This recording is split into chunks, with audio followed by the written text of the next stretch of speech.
Assalamualaikum warahmatullahi wabarakatuh. Perkenalkan, nama saya Arya Satya Alaudin, NRP 502723182, dari kelompok SBD A01. Dan dalam video ini saya akan menjelaskan hasil penugasan 23 saya. Dimulai dari nomor satu. Berdasarkan diagram yang telah dibuat pada penugasan 21, maka A. Identifikasi tipe data yang digunakan untuk atribut di setiap entitas. Dan B. Jelaskan mengapa memilih tipe data dan besaran tersebut sesuai dengan kebutuhan basis data yang telah dirancang.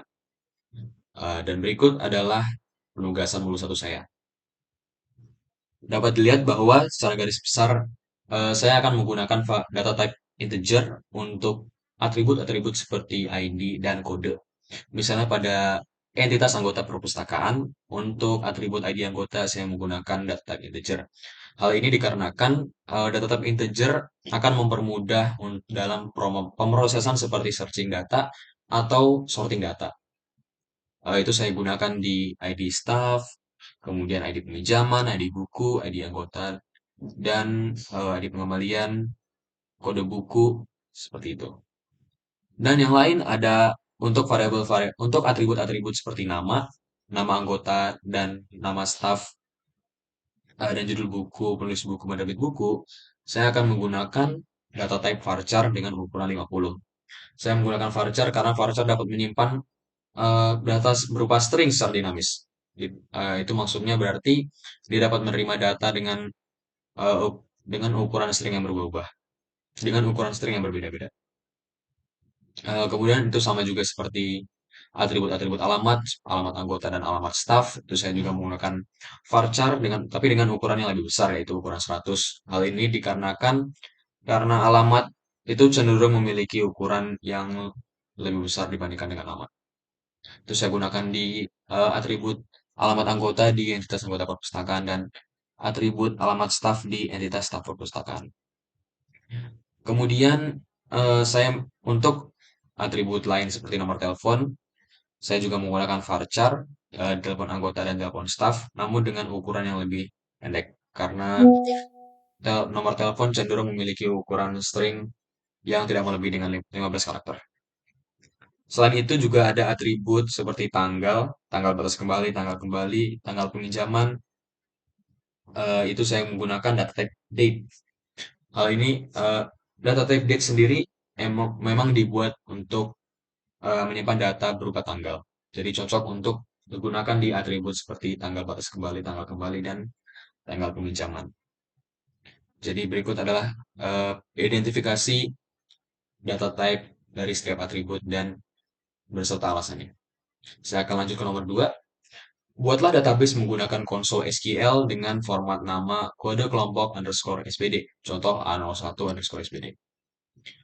Baik, pertama saya akan membuka localhost PHP admin dan saya akan membuka konsol MySQL. Untuk menciptakan database baru, kita dapat menggunakan command create database if not exist. Jadi cara kerja command ini adalah dia akan memeriksa apabila database yang namanya ingin kita buat sudah ada atau belum. Jadi jika dia sudah ada, maka dia tidak akan menjalankan program ini. Namun jika memang belum ada, dia akan membuat database baru dengan nama yang sudah ditentukan. Baik, nama database saya adalah 01 underscore SPD. Kemudian lanjut ke nomor 3. Buatlah tabel beserta relasinya seperti pada diagram di atas. Gunakan database yang sudah dibuat pada soal nomor 2. Kemudian nomor 4, pilihlah tipe data dan panjangnya yang sesuai dengan atribut pada tabel. Kemudian tetapkan constraints pada atribut yang sesuai dengan diagram di atas seperti primary key dan lain-lain. Pada atribut tanggal mulai appointment dan tanggal selesai appointment di tabel detail appointment, tetapkan default value-nya sebagai tanggal saat memasukkan data current date. Jadi 3 sampai 6 ini basically eh, saya ditugaskan untuk menciptakan ERD ini melalui konsol MySQL. Baik, saya akan membuatnya dimulai dari tabel pasien.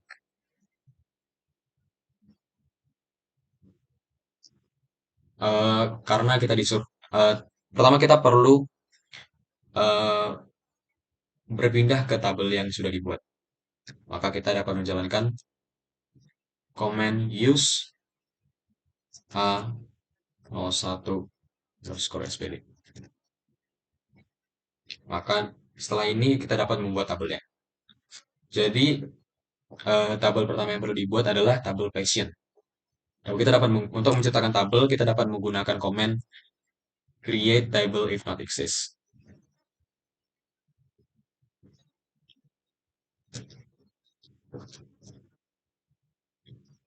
Untuk tabel pertama bernama pasien.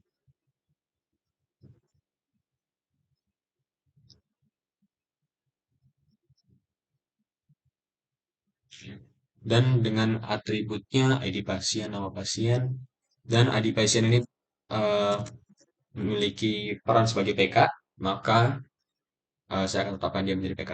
Dan ID pasien saya akan berikan data type integer. Integer primary key. Kemudian untuk atribut berikutnya yaitu nama pasien.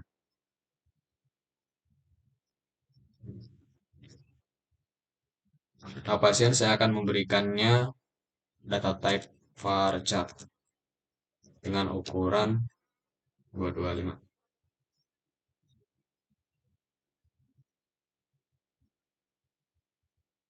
Kemudian tanggal lahir dan jenis kelamin.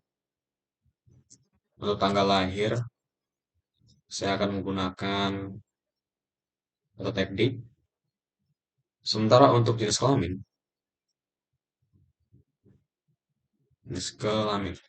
saya akan menggunakan atribut enum di mana dia akan dapat mengisi antara dua karakter berikut yaitu L untuk laki-laki dan P untuk perempuan.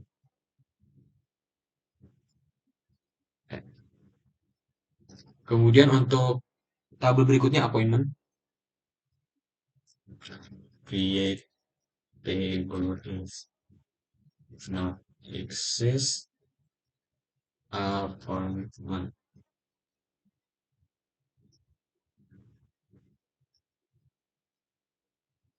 Atribut yang dimiliki ID appointment, ID patient, ID appointment sebagai TK, integer primary key, kemudian ID pasien,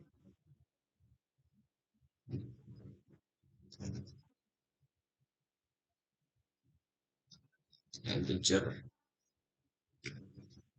kemudian jenis appointment, jenis.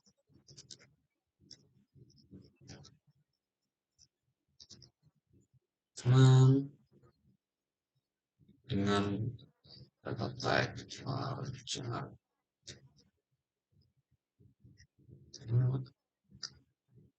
Kemudian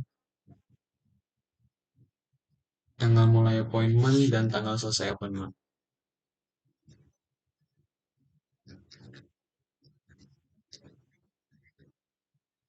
Untuk tanggal mulai appointment saya akan menggunakan data type date. Namun seperti yang sudah dibilang di soal, dia perlu menetapkan default value-nya sebagai current date. Maka kita dapat menambahkan atribut berikut pada komennya. Date default current date. Seperti ini. Dan untuk tanggal selesai appointment juga sama.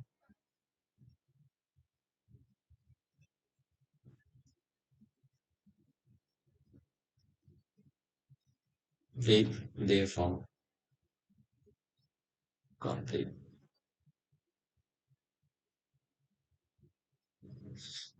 Kemudian tabel berikutnya adalah detail appointment dengan atribut ID detail appointment, ID appointment, dan ID tenaga medis dengan ID detail appointment sebagai PK. Create if not access detail appointment.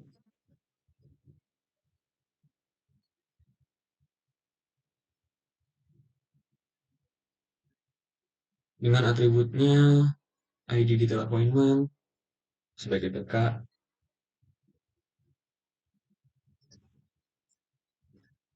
appointment dengan data type integer dan primary key. Kemudian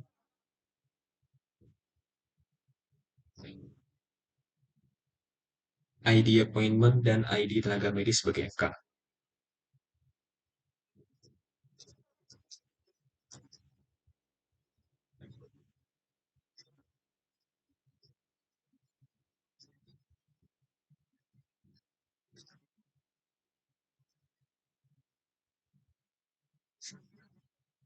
Eh, dapat kita lihat bahwa tadi di entitas appointment dan entitas detail appointment juga memiliki atribut yang bertugas sebagai FK, yaitu di appointment ID patient dan di detail appointment ID patient dan ID tenaga medis. Maka kita perlu menambahkan komen, yaitu foreign key dalam kurung dalam kurung ID appointment yang mereference kepada ID patient, ID, maaf, yang menjadi FK adalah ID patient, yang mereference atribut ID pasien yang ada di tabel pasien. Jadi pasien dalam kurung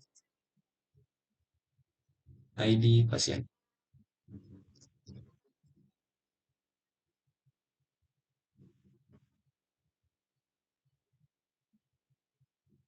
Kemudian untuk ini juga kita perlu menambahkan foreign key ID appointment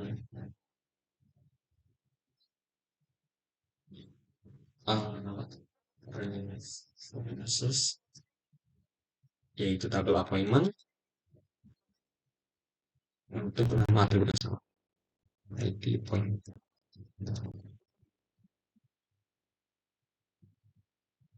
Selain itu juga foreign key tenaga medis, ID tenaga medis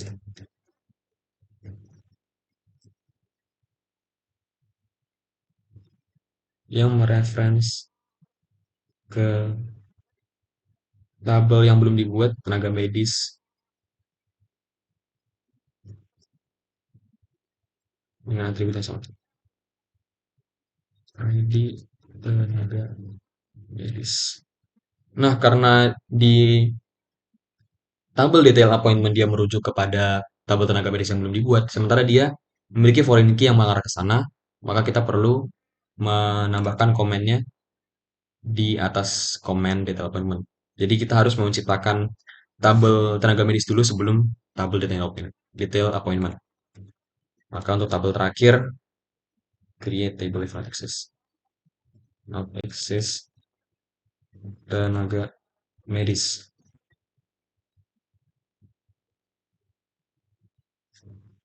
Dengan atribut ID tenaga medis sebagai PK,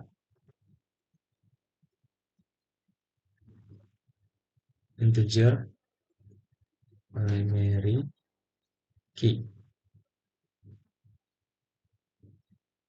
Kemudian yang dua atribut lainnya, nama tenaga medis dan jabatan.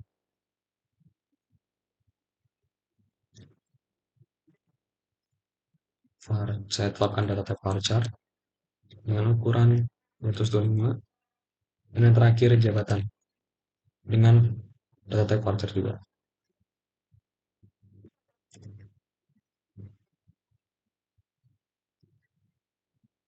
Baik, seperti berikut adalah code-nya.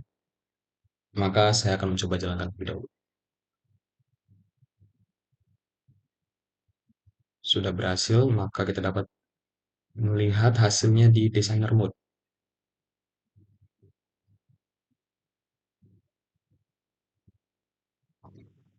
Maaf, ini salah database.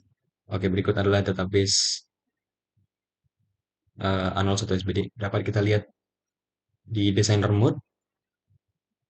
Nah, bahwa seperti berikut adalah hasilnya. Saya akan mencoba menatanya seperti di soal. License di sana, kemudian appointment di sini, agama di sebelah sini, dan detail appointment di sebelah sini. Maka dia sudah menjadi ERD yang ada di seperti soal dengan hubungan dan eh, memiliki dan foreign key yang sudah ditetapkan dengan benar. Baik, sekian adalah presentasi penugasan nomor 3 dari saya, Aris Satya Aludin, NRP 502723182. Kurang lebihnya mohon maaf. Wassalamualaikum warahmatullahi wabarakatuh. Terima kasih.